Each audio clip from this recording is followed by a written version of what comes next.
It's the Real News Network. I'm Sharmini Pires coming to you from Baltimore.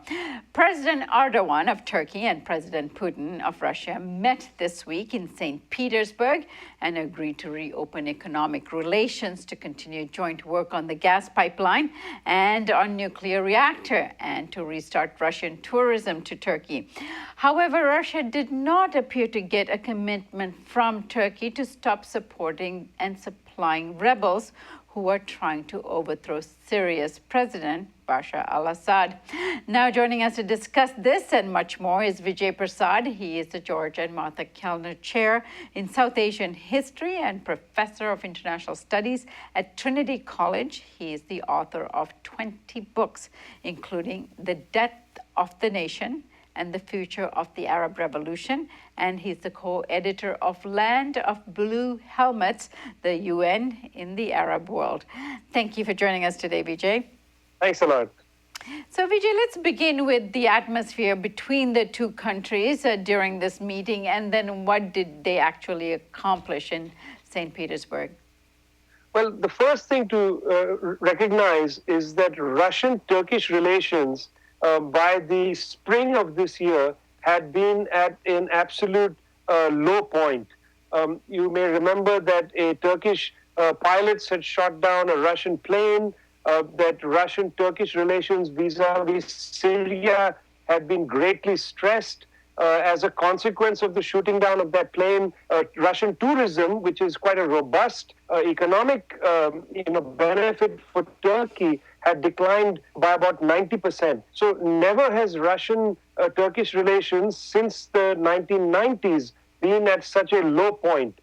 Then about a month ago, in mid-June, Mr. Erdogan made a very warm speech on Russia Day, where he talked about friendship and the importance of the relationship between Russia and Turkey.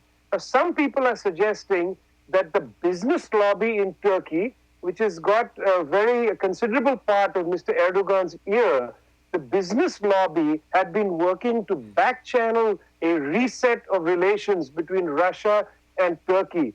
For all the gains that Turkey believed that it would get from Europe and from the United States, economic ties with Russia were much more robust than economic ties with the West or with the EU, with the European Union. So this business community pressure on Erdogan had considerable impact a month before the coup attempt, which was on July 15th. So by June 12th, Erdogan had already publicly signaled a reset of relations, and one heard from people in the Turkish government that the Turkish Stream pipeline and the nuclear reactors were very much part of the agenda in this reset. I just want to underline, this was before the failed coup attempt in July of 15. Since the coup attempt, the Turkish government has been even more aggressive in trying to reset this relationship with Russia, and there are actually perhaps two reasons for that.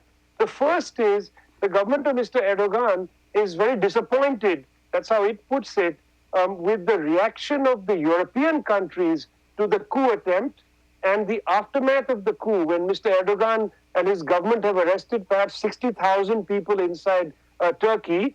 And they're also not happy with the United States response, because the US is refusing or has not committed to extradite Mr. Gulen, who the Turks say is the mastermind of this coup attempt. So frustration with the West on the one side is come with, I think, a renewed belief that there needs to be some kind of rapprochement with the Russians, not only for business reasons, but also because the situation in Syria, which has had important spillover effects into Turkey, needs some sort of settlement. And here, I think the Turks have finally come to the view that Russia needs to play an important role. But that does not mean that Erdogan is shifting his position on Bashar al-Assad's right to rule in the country. No, he is indeed not. In fact, he gave an important interview while he was in St. Petersburg to an important Russian television channel, where Mr. Erdogan said a couple of interesting things. One is he said quite plainly that Turkey and Russia need to work together to bring peace in Syria. Now, this is new language coming from Turkey, where Turkey is saying it would like to work with Russia to bring forward some kind of peace agenda. And he intimated that the United States, the Gulf Arabs, and others should come aboard this Russian-Turkish agenda for Syria. I think this is a very significant development. He also said in this interview that Mr. Assad needs to go and somebody else needs to step in. But this is not actually the same as the statements coming from Mr. Erdogan previously, which was that before Mr. Assad goes, there can be no peace process. So he seems to have softened a little bit, that there is an acceptance with the idea that they have to sit with the Russians to produce some kind of peace agenda, and then eventually Mr. Assad will perhaps go. So this, I think, is a softening of his previous position, but it's not indeed the fact that he's walked to the Russian side of the table. And what does this mean in terms of Turkish-U.S. relations? Now, I know that it was beginning to strain after the attempted coup had failed, and the Americans didn't come to his aid immediately. And in fact, the extradition requests of Gulen is not being honored by the U.S. So what does this do to Turkish-U.S. relations, this pivot towards Russia?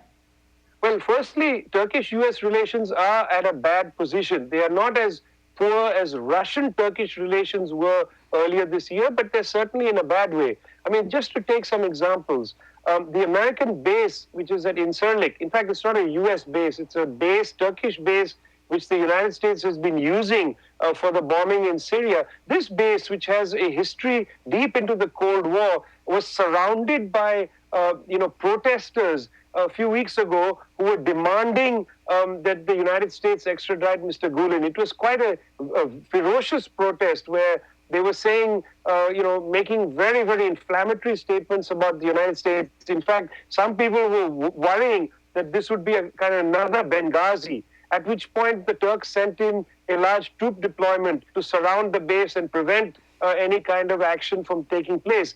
This event took place the day before the U.S. Joint Chief of Staff arrived in Turkey to try to repair relations between Turkey and the United States, or rather the Turkish military and the Pentagon. And it seems like there's been some understanding reached between the two sides. But politically, on the streets, Mr. Erdogan has made a great deal of the fact that the United States is shielding Fethullah Gulen and is refusing to extradite him. In fact, there was a mass demonstration in Turkey. Perhaps 1 million people gathered to support Mr. Erdogan, where he spoke, and he made quite strong statements about the need for Mr. Gulen to be extradited. So I would suggest that relations are not at a very bad position, but there's certainly a great deal of tension between Washington and Ankara. And it appears that this reset with Russia on the one side should not too greatly worry the United States, because after all, the United States is also working on a peace proposal with the Russians regarding Syria. So here it just seems that the Turks are coming on board that process. But it should worry the United States a little bit, because after all, Turkey seems to suggest that it's no longer willing to play the role of NATO's Islamist, that it has a much more balanced understanding of its own position in the region. And as far as Russians are concerned now, there's been, as you said, a reset in terms of economic activity, including this pipeline and some nuclear activity. What is that all about? Well, look, for a very long time, the Russians and the Chinese have been building enormous infrastructure that links Turkey to the rest of Asia. You know, the Chinese have built railroads, trains, etc. In fact, a railroad that goes all the way to Lake Van, which is the eastern point of Turkey, and then crosses into Turkey, attaching, in a sense, Anatolia all the way to the coastline of China. So there's been a very long process of creating this Asian infrastructure. And the Russians have been, in a sense, part of this for a very long time. But there's something especially important here, which is that the Russians had been exporting their natural gas through Ukraine into Europe. And given the tensions in Ukraine, the problems in the enduring problems in Ukraine, the Russians have sought another avenue to bring their natural gas, particularly into southern Europe, into Greece and other places. So this Turkish Stream pipeline is not only important for Turkey, whose economy would be greatly helped by the construction of this pipeline, but it's also very important for Russia, which wants to find an alternative route to deliver its natural gas into Europe. So that's what this is really about. All right, Vijay, thank you so much for joining us today. Thanks a lot. And thank you for joining us on the Real News Network.